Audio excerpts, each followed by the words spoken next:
Okay, welcome to another wonderful webinar. Thank you for joining us. People are trickling in. I will let everybody settle. It's so exciting to have Chris with us today, Dr. Christopher Willard. We are going to talk about mindfulness and self-regulation. And also, I'm hoping that we can insert a little bit about our own personal mindfulness practice into the mix. I am myself going through a mindfulness teacher certification program. In the pandemic, I decided to make the best of the time. It's going to take me 2 years. So I started in March and slowly I'm catching up. And it's hilarious that I need time to take time to learn this. So it's a wonderful personal experiment. So let's begin with, I was going to set up the topic a little bit here. The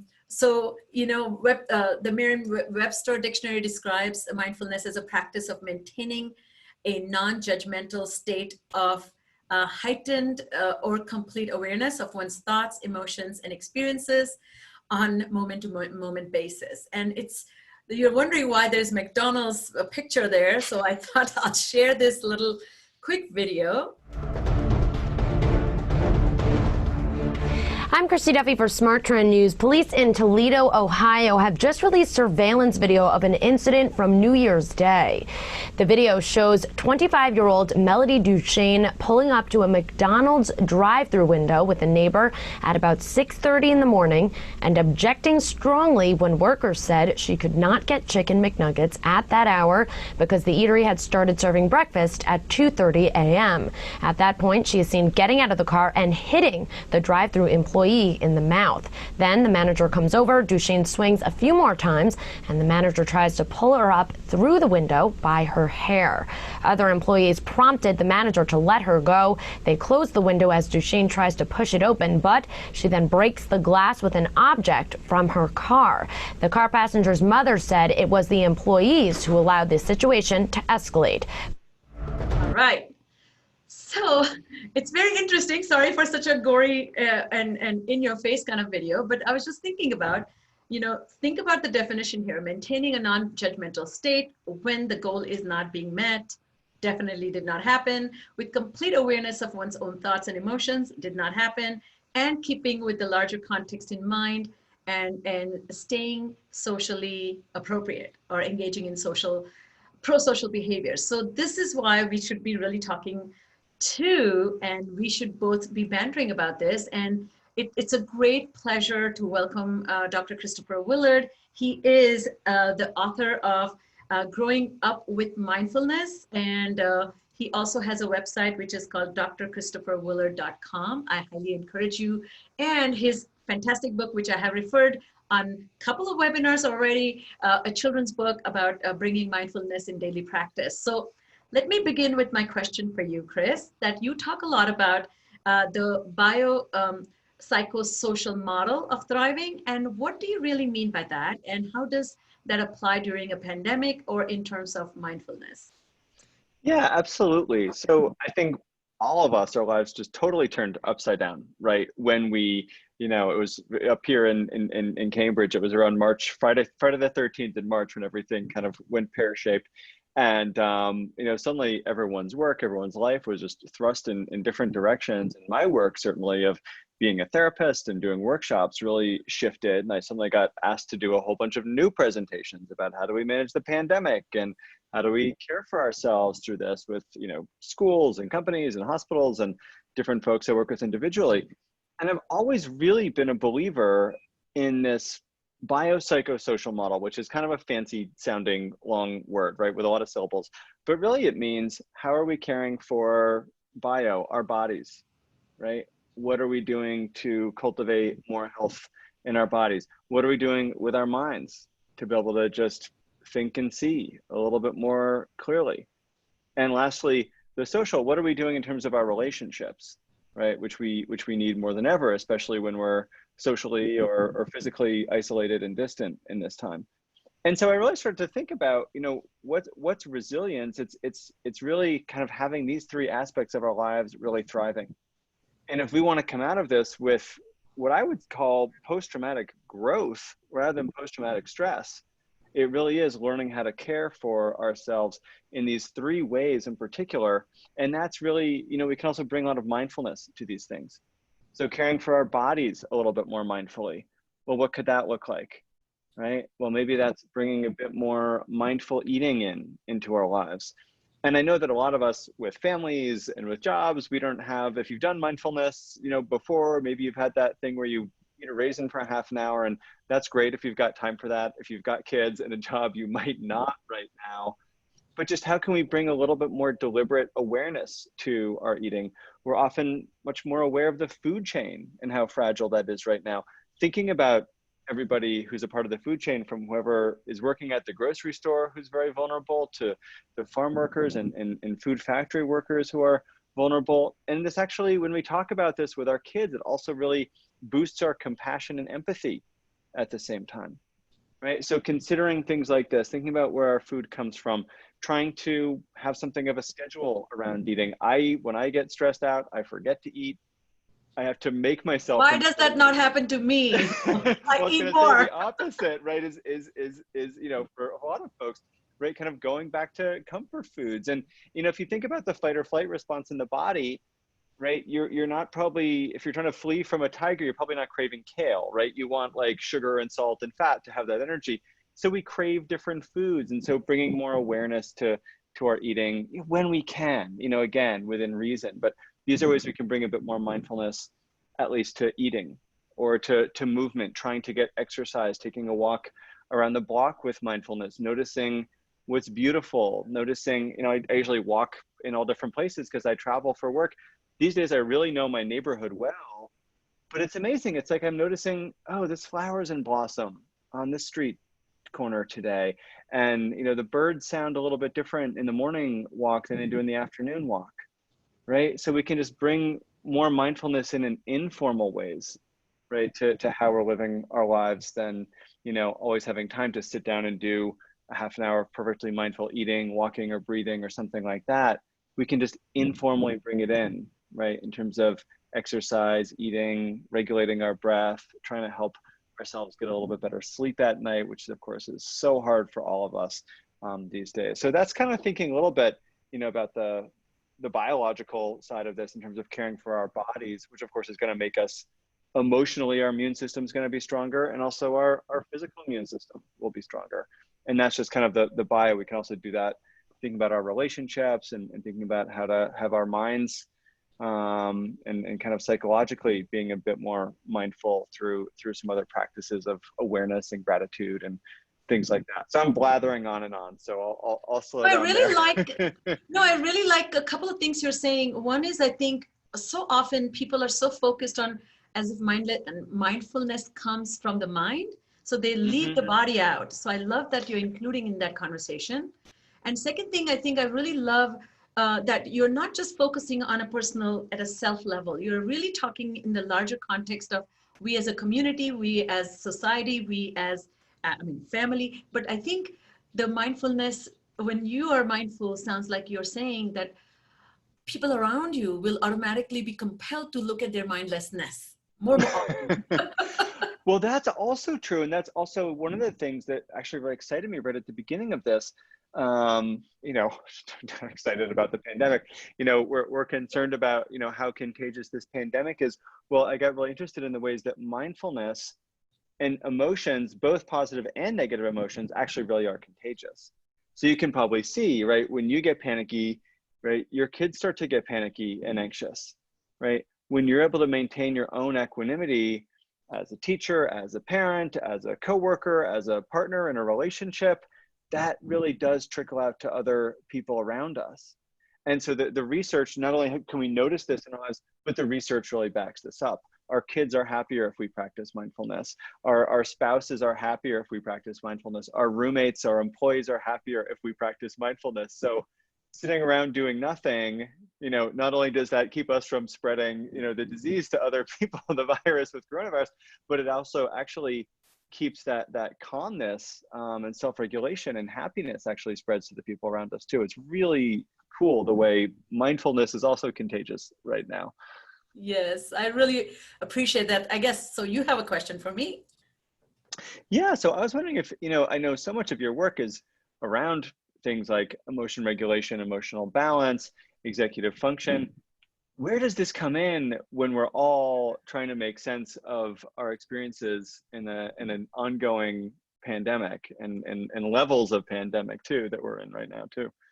So I'm going to take a little bit of a granular approach, just so that we can set the stage to bring in the context of executive function, because even if we talk about self-regulation, we are talking about emotional regulation and self-regulation in action. So we already know that three elements of executive function broadly define the three pillars that support the executive function in the context of self as a successful person, which is inhibition, working memory, and mental flexibility. But let's think about where does the mindfulness fit in this context. So to me, inhibition is that capacity to say no, delay gratification, and also consider others' goal to be as, or if not more important than yours. And so collaborating or sharing the space where you have to inhibit because you might be coming in the way of somebody else who is also trying to achieve their goals. So I have this symbol there of the computer charging, or I mean rebooting, and so the patience that we need to show when systems are like booting up is the same patience we need to show, and that showing patience is nothing but inhibition. I love this idea that Viktor Frankl talks about, is that between stimulus and response there's a space, and in that space our power to choose our response happens, and that longer or wider the space or larger the space, more time to choose the right response. And those who do not, like the lady at the McDonald's, the stimulus and response were so mushed together with glue that there was no time to think about an alternative response. The second part that comes to mind is the working memory part. So working memory, of course, is that capacity to hold information while applying the rules of processing. But most importantly, I think that it is that capacity of holding information while comparing and evaluating alternatives. So take example, you are walking through, like, I don't know who these people are, but they are going somewhere, and one is wearing a mask and one is not wearing a mask. So you have to personally decide whether you are the person who's going to wear the mask, and then how are you going to react to the one who's not wearing a mask. And so to inhibit and to hold on to their reasons to not put the mask on, and not reacting to it in anger or frustration, is something that requires a large amount of working memory. But more importantly, research is also talking about that working memory allows us to think about the future. It's the space where we hold on to information while we're figuring out how does this affect the future self.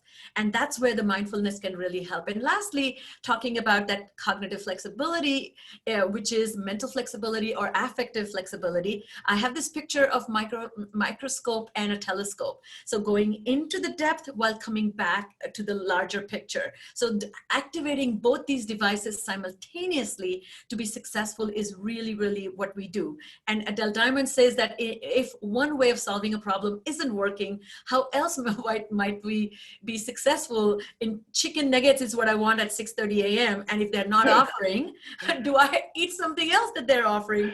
Is a choice as well. So there is that cognitive flexibility, but there's also that perspective shift where you respond to current situation by thinking about the larger picture than self, which is also making meaning. And as you are familiar with this research as I am, that existential crisis or feeling incredibly disconnected can happen in a pandemic because the driving force is not purpose. And it's the perspective shift that allows you to do that. So I love this James Hollis, who's also a psychologist, who talks about mature spirituality, who talks about respond to the mysterious question, what is seeking me rather than what am I seeking? Because if you're pursuing what I'm seeking, then you are back to being impulsive, reflexive, and pretty much self-sabotaging ways. So lastly, I'll say this, that as we are thinking about this executive function and self-regulation or emotional maturity or competence,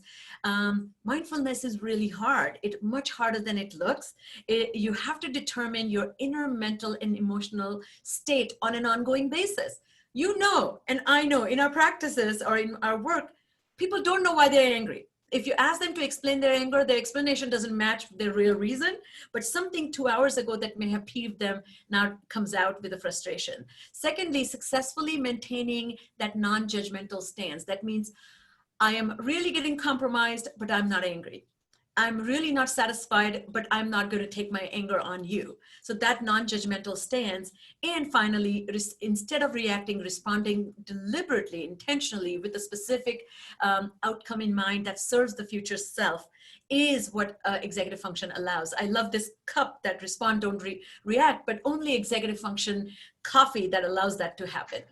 So yeah, so that's how I would bring that conversation into bridging the gap between executive function and mindful self. And I think also, like, when we think about something like inhibition, right, we know that that's made more difficult when we're under stress. We know Yeah. that working memory is made more difficult when we're under stress. And a couple of weeks into the lockdown that we were having up here, right, I remember, it was Easter and my son had all this candy. And I was thinking back to one of the most famous experiments about inhibition, the marshmallow test. Right. And thinking also, about like whether kids could delay gratification for eating the marshmallow in front of them. And just really thinking about this whole social distancing thing and quarantine as a kind of cultural marshmallow test for all of us as a society. Can we sit through this and can we inhibit the impulse to go outside without a mask on, or to go to the grocery store, to be close with other people physically? And it's really hard, I think, right now, and in particular in this situation. So just also kind of thinking about impulse control here too in that way. So that brings me to you with this question, that when we feel so overwhelmed and often powerless, helpless, or out of control even, what are some of the things we can do? There's certainly, you have a message of hope and systematic way of approaching it. So what are your thoughts about that? Yeah, so one of the things I started to put together in my workshops that I started doing around, kind of starting in late May, was finding, when we're feeling helpless, one of the things that we can do is really find ways to help, right? So post-traumatic stress starts to happen, for folks when they're in a stressful situation because they feel so helpless. And people like Viktor Frankl, who you mentioned before, right? One of the things that he found in Man's Search for Meaning when he was in the concentration camps, which he then, ultimately went on to survive, right? Is he found meaning in a number of different ways. And you kind of mentioned that as well. And I'll share a bit about finding meaning also during this. But one of the ways we find meaning is by helping others and by controlling what we can control. So just to start with the kind of controlling what we can, this is where I think things like finding rituals and creating routines, these kinds of things, I think are really particularly helpful in this time, right? Because, again, we can't predict what's going to happen in 6 months or in 6 weeks, but for ourselves and for our families, what we can try to do is predict what the next 6 hours are going to be like, and have a routine. Maybe it's not the rigid schedule that we saw everyone posting about their family, sort of like homeschool thing right when this all started, but maybe it is a bit more like, okay, we'll do a family meeting, then we'll do a little bit of school time, then we'll do a little bit of outdoor time, then we'll check in with grandparents, then we'll have lunch, right? More like rituals and routines. These kind of hold the space. We talk about what's for lunch and dinner that day. Kids feel safe and calm down. We're not taxing our executive functions and our prefrontal cortex because things are planned out already. We're able to regulate our mood because we're not worried, like, what's coming next? Oh my gosh, what is it that's coming next?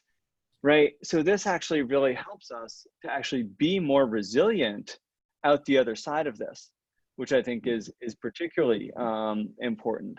So it is, so thinking about these are ways to control what we can, kind of like the serenity prayer, and also to make unpredictable time, make that as predictable as possible. And then the other thing that we can do is we can make meaning by being helpful. So if you look at kids, actually if you look at adults too, who've been through really challenging, stressful, traumatic experiences, which some of us are going through with this pandemic, some of us will, right? There's all kinds of other things, we see going on in our society right now in terms of inequity and racism, right? one of the things that you see of people who come out the other side of difficulties, more resilient individuals and whole cultures and societies, is that they make meaning out of them, right? And that's often by being helpful, being asked to be a part of something bigger.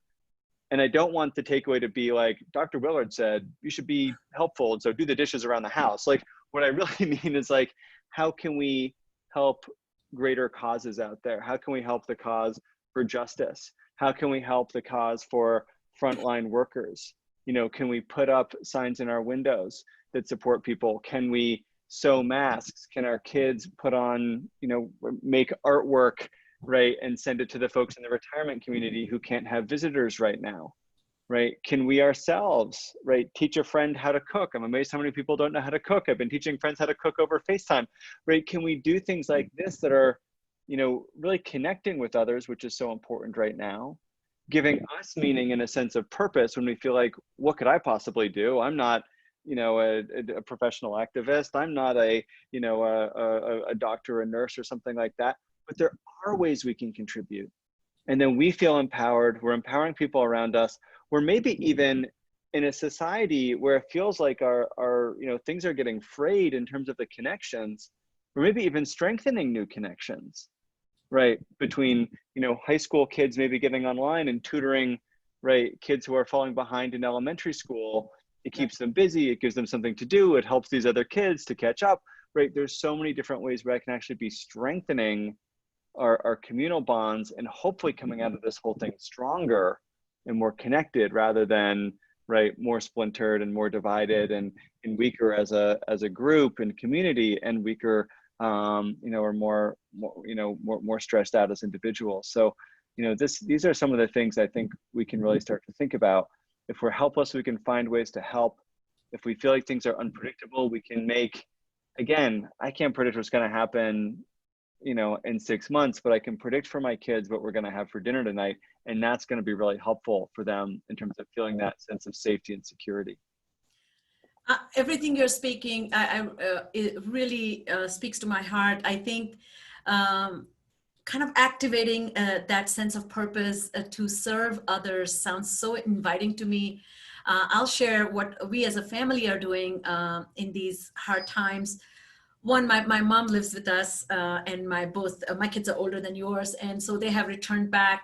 One just graduated, one is working, and so every night we play cards with my mom, and we started a notebook back in March, and we write scores, and we have a tally of who is the winner of each round. So the round goes over 20 rounds. I mean, each game is 20 rounds. And so we're doing that, followed by prayers that we say.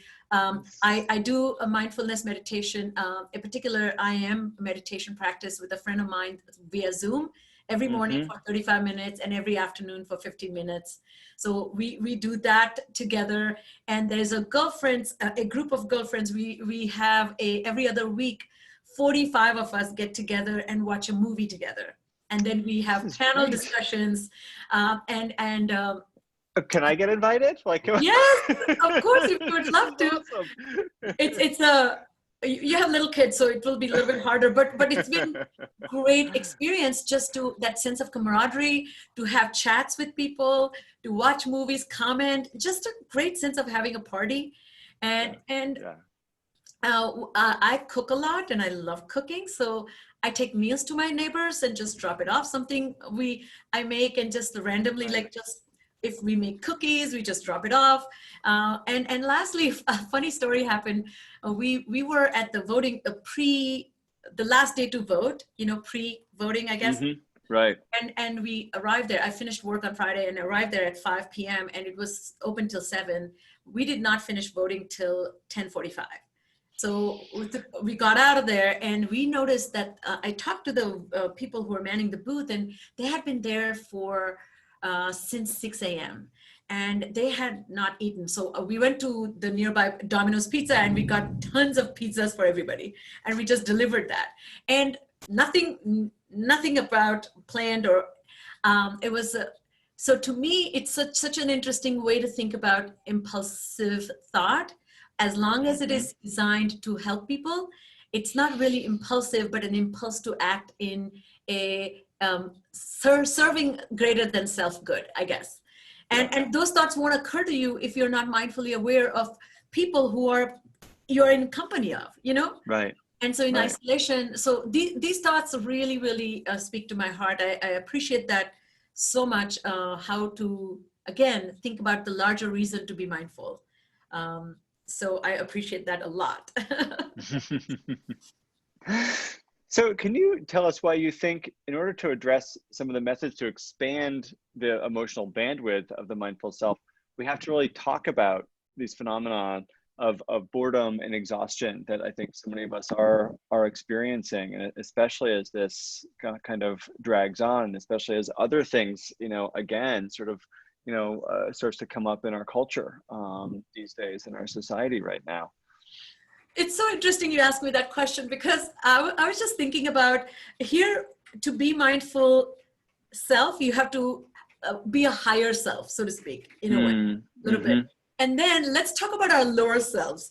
At our lower selves, when we operate at that level, we are bored easily, and we are annoyed easily, and we are exhausted easily. I've been reading a lot about this pandemic fatigue. First it was pandemic, and now we are pandemic fatigued. Right. And so I thought it may be a great idea to kind of bring in some neuroscience of that boredom of or sustained attention. And so Daniel Willingham is a cognitive neuroscientist. You must be familiar with his work, and he talks about this interesting concept that people are naturally curious, but curiosity is fragile. So our brains are not set up to be very efficient, to think efficiently, and people actually enjoy mental activity, at least in some circumstances. But if that activity continues and it loses meaning, it becomes boring. So we want to be challenged, but if the challenge is too much, we don't want to do it. And if we don't getting do into that anything, optimal flow state, basically, the flow it's state. sort of like that research on flow, right? Exactly. And So the task match the challenge and match our skills. And I think of mindfulness in a sense as curiosity in some ways these days, more and more. But I don't want to interrupt you. Sorry, keep going. No, please jump in. This is because I think we share this personal view about this, and our approach to treatment is very similar. And just to continue the thought about the another thing that Dorothy Parker's quote is, the cure for boredom is curiosity. There is no cure for curiosity. I love that. So if you are not driven by meaning, and if you don't have a sense of efficiency in what you're doing, or there's no proficiency in or mastery, then how do we get over this hump? And it has incredible bearing on education. So I have this little picture of a yawning yawn, which is contagious, just as boredom is. Just looking at it. Exactly. So if it's too easy, we are going to be disengaged, and too hard, disengaged. No self-control over or agency over the task we are doing, we are going to be bored. And if it's meaningless, not deriving any sort of joy. And I just was Googling on looking through some Reddit, and some of the things I found, my boredom bookshelves, currently separated by fiction and nonfiction, but thinking of rearranging them. So somebody posted my mini board I just set up purely out of boredom. So people are taking on a challenge to stimulate, but doing taxes. There's some control by alphabetizing your books or something, right? But what if the task you're doing is challenging, but it's completely not a priority? If it's not relevant to what needs to be done. And that's when we run into a problem. And that's where boredom, to me, is a signal to be mindful. So boredom rings an alarm to act. A lot of boredom scientists are talking about this.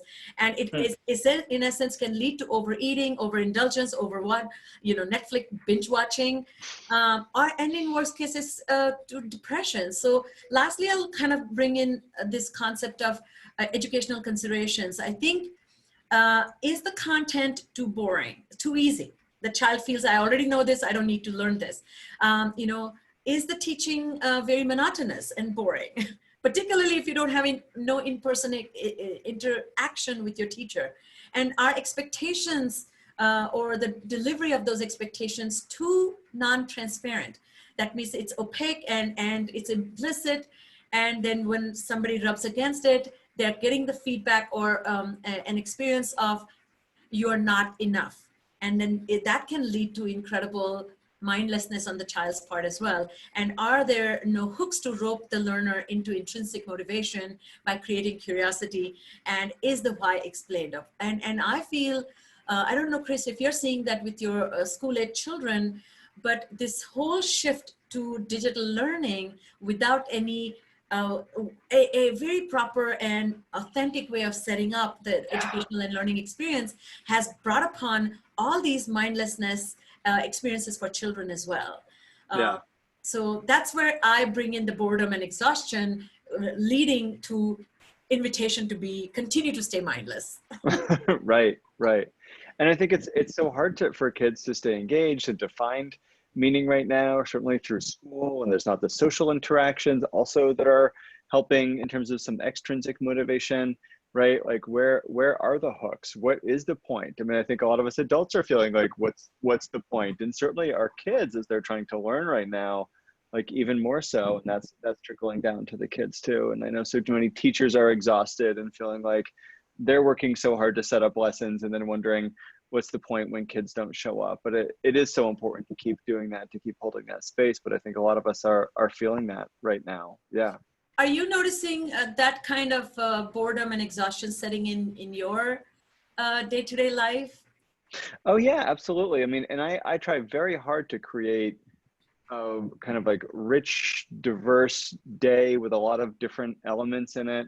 You know, again, in terms of that kind of like biopsychosocial, like I try to get out and walk once or twice a day, doing a lot of my phone calls, walking just so I can be getting exercise and seeing some other things. I'm trying to, you know, do some creative things every day, whether that's writing or whether that's cooking, which to me is very creative. It sounds like we've got that in common. Maybe we can trade some recipes, right? You know, getting some, you know, really quality time in with my kids, as well as trying to get some quality time in with my wife, and fitting all this in is so hard, right? And at the same time also, you know, trying to stay connected with friends, and that kind of how can we bring mindfulness to, you know, that biopsychosocial to our relationships, in particular in ways that are positive and bring us up. But it's not easy. Yeah. But I try to do enough different stuff every day. Yeah. Just extemporaneous question I had was, how do you deal with people when you are trying to be mindful and you meet with non-mindful person? It creates some sort of friction. And if you lecture, of course, it doesn't sit well. If you, Right. you know, kind of like preach, it doesn't go well. Right. So do you do something special?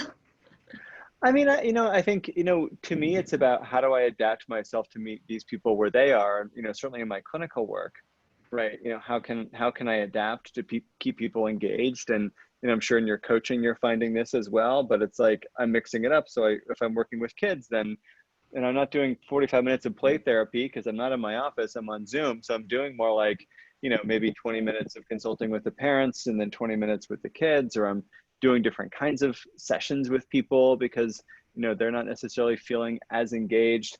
And then some people are even more engaged on a different level, but it's hard when people are less engaged in life, less curious, less mindful, really, in a lot of ways. And also you see the impact of that in terms of how people manage their stress and regulate their emotions, which is far less effectively, right? Yes. I think one thing that we see as we're isolated is it's like, you know, if I ask someone to like picture in your mind, you know, what does a depressed person look like? You'd probably say, you know, someone who's like eating too much or not enough, sleeping on the couch, but probably not sleeping very well, not getting out of their pajamas, staying in the house all day, not reaching out. And it's like, you know, and that's not a judgment. That's just like what depression looks like.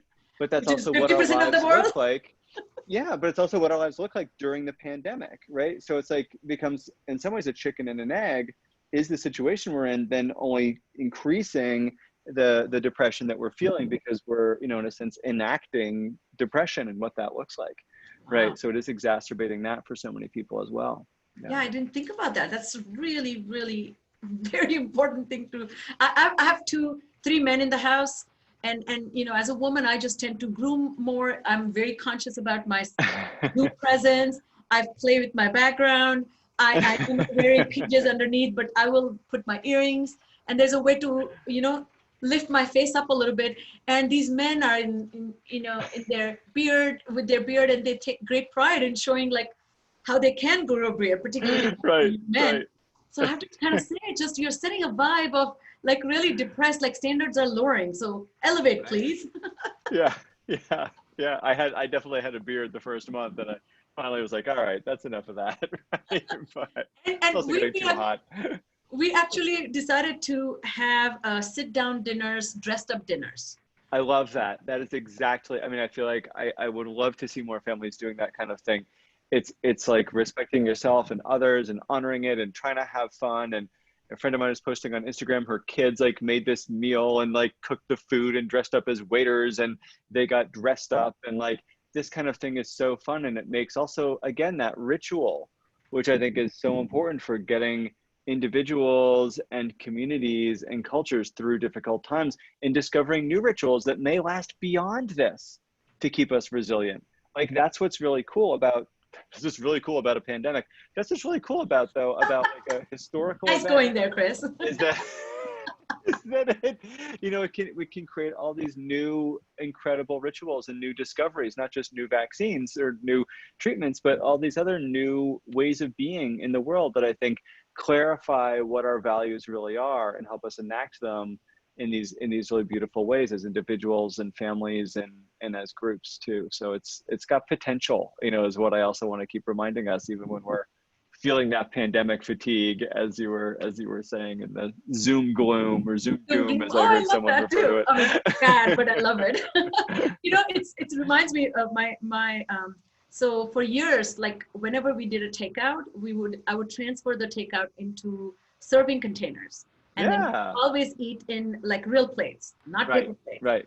Yeah. And my kids used to get very, very annoyed. And then my kids went to college, and then when they would have dinners, I started getting pictures of like they were taking cooking for their girlfriend, or they would be serving on this plate with flowers and candle.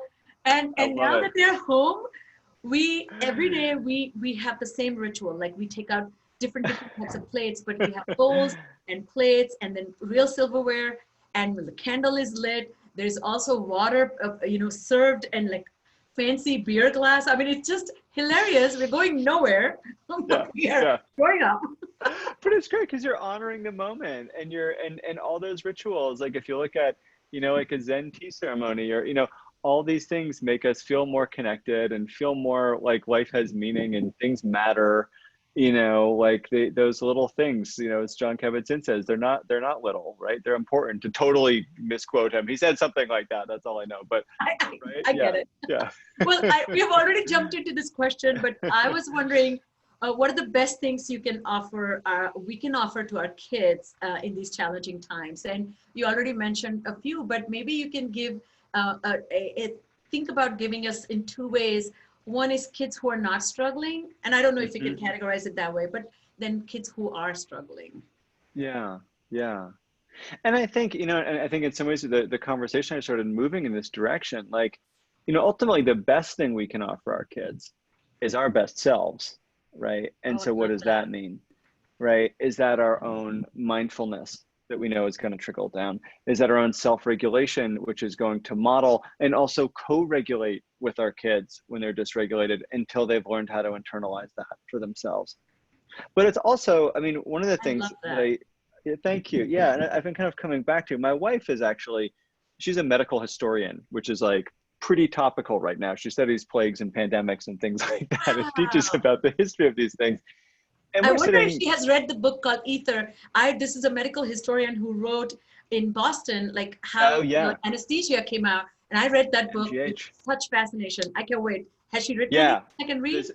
She wrote a book called Ill Composed. It's about the experiences of like what it's like to be sick in 17th century England mostly. She's actually working on a history of venereal disease, which is kind of hilarious. But you know, the conversation must be fun. If you're interested in that, she'll have that coming out in a couple of years. I actually want to write something together. Actually, we've written some kids' books together, but something more formal for grown-ups together. But you know, she was saying like this is going to, you know, change the course of history. Like historians are going to be looking back at this because, you know, I was saying we're looking at our kids and I'm saying they're always going to remember this. And she was like, Chris, everyone is going to remember this. Historians are going to remember this. And 1,000 years. And I thought, well, how do we then want to remember this time?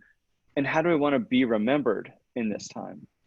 Right. And again, you know, like, yeah, it'd be great to learn 10 languages. You know, I don't have time for that right now, right? Like I've got kids and other stuff. But like, more than what do I want to do during this time, to kind of put it in a mindfulness frame, like, who do I want to be in this time? Such an Right? important question. Like, how can this clarify my values? At the end of this, how do I want to look back on who I was during this time? How do I want my kids to look back at me in this time?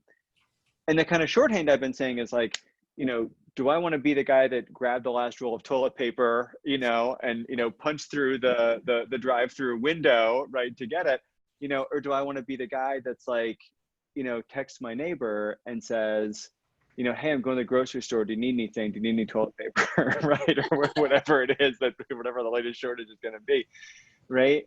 And that's really how I want to remember this time, and what I want to teach my kids is that, like, when things are hard, you do your best and you try to help others through it. And who do we want to be, and how do I want to be as present as possible for them in this time, right? Not too distracted by work, not too distracted by, you know, my own fears and anxieties and disappointments, right? But try to be as present as possible for them. And so that, to me, is ultimately what our kids need, and hopefully what they're getting. You know, my kids have me around more because I'm not traveling for work. You know, I'm only working just a little bit right now in terms of the hours that I work. But my hope is that my presence when I'm with them is really 100% or close to it. And we know that that's the best possible thing we can offer our kids is not just our physical presence, right, but our emotional presence as well. And so, you know, that's the best thing that we can offer them right now, I think.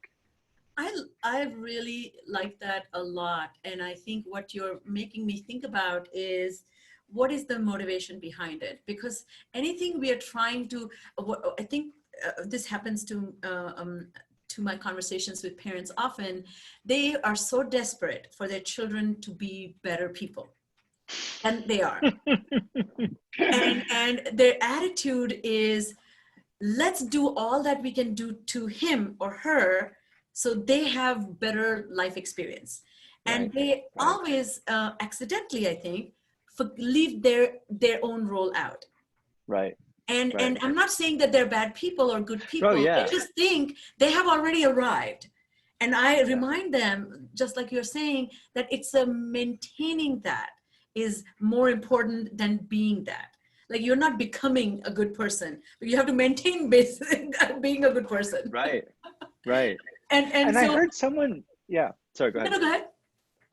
I was just gonna say, I heard some quote from someone, maybe it's even a book title or something, but like, you know, are you trying to raise your kids for greatness or to be good, right? And it's like, what ultimately really are our values, right? Which is, you know, to me, it's like, I want my kids to be good growing up. Like, greatness, maybe, you know, but good, that's really the most important thing, I think. Okay. So I guess this is. So yeah. So I guess to kind of keep moving, you know, how do you think we can develop ourselves into a more mindful self, and what are the practices that you bring into your work, would you say? Yeah, so I thought I'll go into a little bit more specific strategies, and just like you said, you know, the motivation of needing to do that should be coming from, again, setting the stage to have a wonderful family experience, a life experience. I hate to think that we are fixing ourselves so we can attack people who haven't fixed themselves. You know? Right. And I think there's a righteous indignation that goes with self-work. Look what I have done. Why can't you do that? Absolutely. And absolutely. So to There's actually me, research on that. Yeah. There's actually research on that. Yes, exactly. Yeah. And so, and also I think, how can you have a sense of compassion for imperfect state? Or being in a state of imperfection, you know? So I was thinking about kind of 5-part cultivation of mindfulness, like, so simply put, is slow down and be patient. And to me, patience to me is the highest form of mindfulness. Patience literally is allowing things to be as they are. And any interception you're doing is impulsivity. So if you don't, if you want to be less impulsive, then allow things to be the way they are. And that's a huge calling, right? Yeah. That can be monumentally difficult, I think. Yeah. And it's I don't know if you see this in your work too, but it's so funny when I just had a conversation with a friend of mine who's going through extreme difficulty. She lost her mom. She had she's going through a lot, and I was just saying, just lower some expectations. And what I meant by that, it didn't come out that well, as you can see, based on what she said. She said, how can I lower my expectations when they are in the gutter right now? Like, I have no expectations. And I was trying to, in fact, not say lower expectations, but allow things to be until they get better, because they're supposed to be this way. Now, that again, it's a cultivated mindset, but also it's kind of a spiritual mindset, I feel, that I like to think about. Second is like, listen more and interrupt less. And I think that also is that working memory is the place where most of the thinking about alternatives happens. And if that working memory is cluttered with your own response to what is being said, what is being done, then you have no room to see viable options. Other thing is that understand the other story, that taking a perspective on others, having something meaningfully to contribute to the state of affairs, completely radically different than yours. And then the Buddhist and Hindu principle too of witnessing, it's called drashta or sakshi, which is kind of and imagine, and memory research talks about that by age 3, we develop a mental camera that, so if you and I recall a memory of our childhood, you're never recalling it from this perspective. It's always the camera in the ceiling, you looking at you doing things. So the shift of experiencing one, single person, first person experience, and then shifting to third person memory is a neurological development that happens at the brain level. And once you become aware of that perspective, you can now take the perspective of the camera rather than the eye perspective. So deleting or muting that and switching to instead of only doing that for memory, you start doing that for real life, can have a magnificent shift in your relationship to mindfulness or presencing life. And lastly is looking at the hidden curriculum. So quickly, if I can run through that, is cultivating patience is taking simply 3 breaths. I think breath is, to me, entire life's essence can be boiled down to breathing. And I don't understand why we don't pay more attention to breathing when that can provide you, like, it's the simple life source that can restore, it can, reboost, it can actually teach you how to hang back. So yes, I'm a big fan of breathing, and I love your book. My favorite book, I recommend that to families all the time. And then several other books that I have recently discovered, which are also wonderful. The Breathe app, there's lots of resources for people. And there's that new book about breathing, right? Huh? I just heard the interview on NPR. I can't remember what it is, but it's all about that science. It's fascinating. Yeah. Exactly, the science of breathing. Yes, I haven't read that yet. Another that listen more and interrupt less. This idea of mature spirituality is, in order to recover, you need to recover from any setback or any kind of crisis or this ongoing crisis. There has to be some sense of kind of cultivated spiritual self. Spiritual self, again, to you and I have been talking about this, is higher self, not the lower self. And how do you activate that? And I like this Buddhist principle of soft front and firm back. That means you're rooted in principles, but your presentation is compassionate, patient, and full of empathy.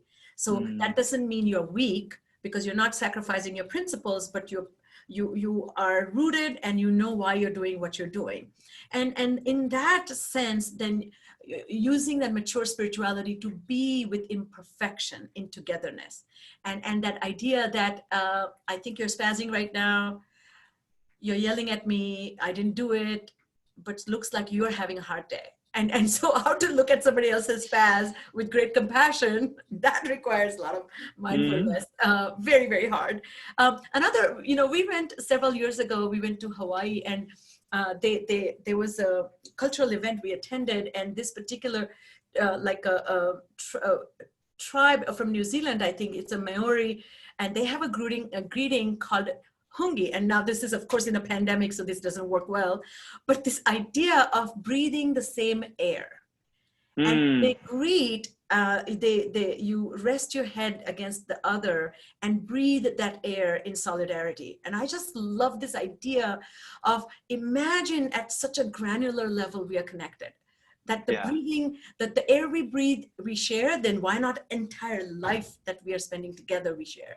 Right. So of course, I'm reading a little bit too much into it, but I really love that idea.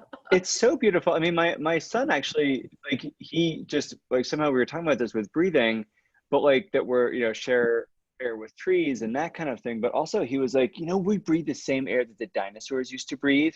And he's 5.5. And it's like, but that kind of thing, it is mind blowing. And it does make us feel more connected to each other, to the planet, to so many things. It really is mind blowing. Like, he's right. Yes, really. Yeah. And I mean, there was some research that I think the air that Jesus was breathing is still, you're consuming those molecules, I guess. Right. So just to show that longevity of air and oxygen and breath molecule, if you call it breath molecule. Yeah. But that also is very reassuring, that like to breathe your ancestors' breath, that's like very powerful. Right. And those who are like a little bit worried about or are having existential crisis, your body may leave, but you're leaving your breath behind. Yeah.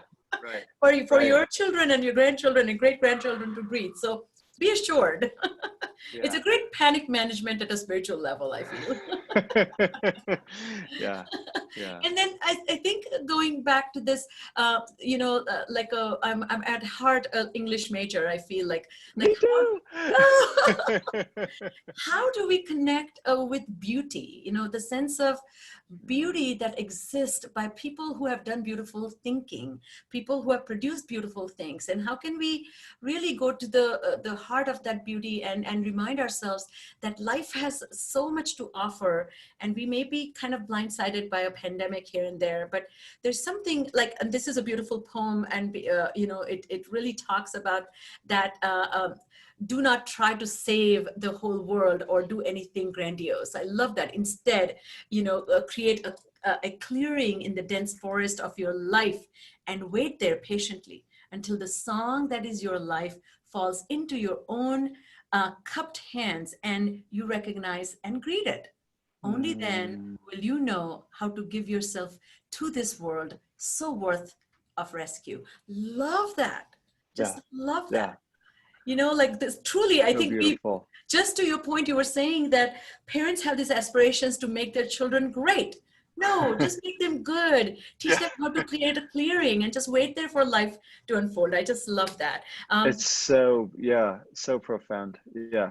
And just sorry, and the last comment about this hidden curriculum, there's always a hidden curriculum that's teaching us. And are you a student who has arrived so that the teacher can teach? And that's the concept of self-care, which is, do you make regular visits to yourself, is what Rumi said. And when I teach time management and organization and planning skills, one of the concepts I teach is called appointment with the world and appointment with self. And you need to alternate between the two. And if you don't have an appointment with self, then you really are not regrouping. So this idea of creating that clearing to see, am I doing what I'm supposed to do? Did I plan this?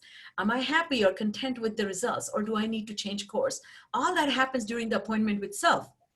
and the self is the guiding of the self. And so this is just one more example by Tara Brach's work. You know, she does a lot of mindfulness training. She's one of the teachers in the course I'm doing. But I love these questions, you know, like kind of really redirecting that inner critic. Like, just take the first question. What have you told yourself that, what's lately you have told yourself that when you were not enough? And I think that's the other messaging. Like, I did a presentation a couple of months ago, and I was talking about Newton in that presentation. And I said, do you know Newton just discovered calculus? He actually also did the, you know, discovered gravity during a pandemic. And he happened to poke his eye with a needle just to test the curvature of the eyeball. I mean, these are the things Newton did. Now, what are you doing? I mean, if you have Newton as a reference, you're really going to feel very small. So really not getting caught up in those kinds of things. And lastly, I think I will skip, so I'll leave 5 minutes for us to talk about, is that self-compassion break. You know, kind of empathize with your experience and care about yourself as the experiencer of something distressing, and just being okay with having some unpleasant experiences. That to me also sounds like a wonderful thing that we can do for ourselves. So as we come to a close, what are your thoughts? And then I'll just share our closing summary slides. But what are you thinking about all this as we are talking about this? I mean, I mean, all of this is just like, I don't even kind of know quite where to respond, because there's so much in here that you're giving me to kind of work with. But I do think, you know, one thing I've been struck with throughout this that you were just touching on in terms of Tara's work and the work of Chris Germer and Kristen Neff, who really talk a lot about self-compassion. And I've been teaching a lot of different practices during this time. And one of the ones that I keep coming back to, and that people are just resonating so much with these days, are these self-compassion practices. Because I do think we're all putting so much pressure on ourselves, right, to be perfect, and everybody else looks like they're being perfect. I mean, this is always true in life, but I think now more than ever, kind of comparing ourselves with others, and these practices of self-compassion can help us, you know, just connect with our own kindness toward ourselves, offer that to ourselves, and connect with that we're all, you know, we're all suffering together. We're all in this same storm, and, you know, how do we support ourselves and support each other throughout this, again, to come out of it stronger.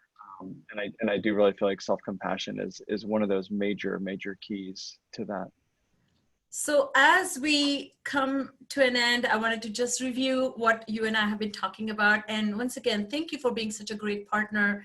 You make me think deeply. You make me want to be that good person, not great. And also, I think you're also great. You're both. I'm sure your kids are too. Well, we are members of Lake Wobegon, yes. So everybody's Right. simply perfect. But in summary, I would say being mindful is much harder than it looks, and be accepting of that, and yet be aspirational of that. Engage in non-judgmental presencing, that witnessing, or drashta, sakshi, witness, being able to witness your own life as it unfolds, and being invited to a play that is written by you, for you, but you are the only actually audience member. That's the kind of relationship one can develop. Yeah. And actor. And the actor, yes. And the director.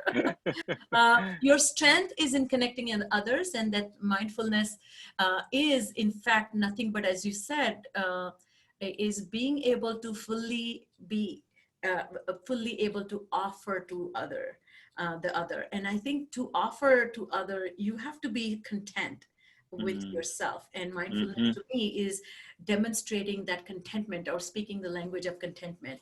And I love this, another quote by Rumi, you know, let the beauty of what you love be what you do. And how beautiful is that? I mean, if we begin to live a life in that way, I think we will be kind, compassionate, caring, loving, and perfectly imperfect. There we go. Absolutely. So thank you for being here today. Any closing thoughts? No, just, I mean, like, one thing I've been struck with in the last month, as we, are looking again as a culture more deeply at inequity and injustice is, thinking about the ways that, mindfulness, we can think about it as just like being still and silent, but also that if we're doing it right, then it draws us to action, that we sit in stillness, not to just cultivate and get good at sitting still, but so that we can act in the world in skillful and wise ways. We sit in silence, not so that we can get really good at being quiet, but so that we can speak with wisdom and compassion in ways that make real change in the world. And so just to remind all of us that mindfulness is about cultivating action in the end to transform not just ourselves, but to transform the world to be a better place for everybody. And I think you've also really emphasized that, but I think that's also just an important one to note, especially right now in our society.